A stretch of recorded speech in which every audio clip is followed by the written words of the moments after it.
So for this week's experiment with the hydrolysis of salts, we're going to be measuring the pH of various salt solutions and water, room temperature water and boiled water. So we're just going to go through all of the different salts that we have here, and we're going to discuss what the pH meter looks like and how we use the pH meter. So first we have room temperature water. Our boiling water is on the hot plate heating up.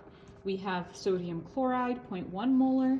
Sodium carbonate, 0.1 molar, sodium acetate, 0.1 molar, ammonium chloride, 0.1 molar, zinc chloride, 0.1 molar, and potassium aluminum sulfate, 0.1 molar.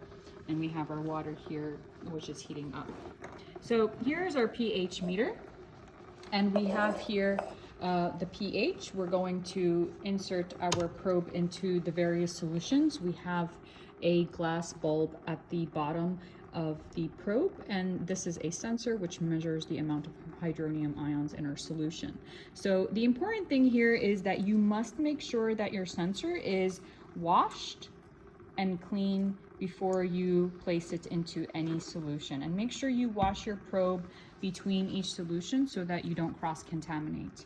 And then once your probe is inside the solution, you're going to press the measure button on the pH meter. You're going to wait until it says ready and record your pH. So we're going to now measure the pH of all the different solutions and record the pHs. So we're now going to measure the pH of our first solution, which is room temperature. We're going to come back to the boiled because it needs to cool down for a bit.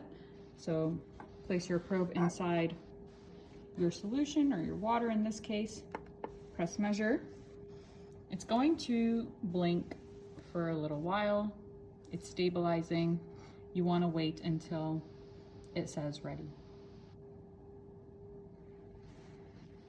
So now we can see that we've taken the pH, it's stabilized, and it's 6.61 for room temperature water, which we're going to record here in our table. And again, your instructor will be giving you all of the pHs for all the solutions. So continue doing the same thing with all the other salt solutions. And again, as you can see here, we have sodium chloride, and it's still stabilizing. So we're going to wait until we get the pH reading. We will send you all of the pH readings for all of the salt solutions. So we have completed all of the pHs, recording the pHs for all the salt solutions. As you can see here, we're going to be sending you the results so that you can compile your final lab report.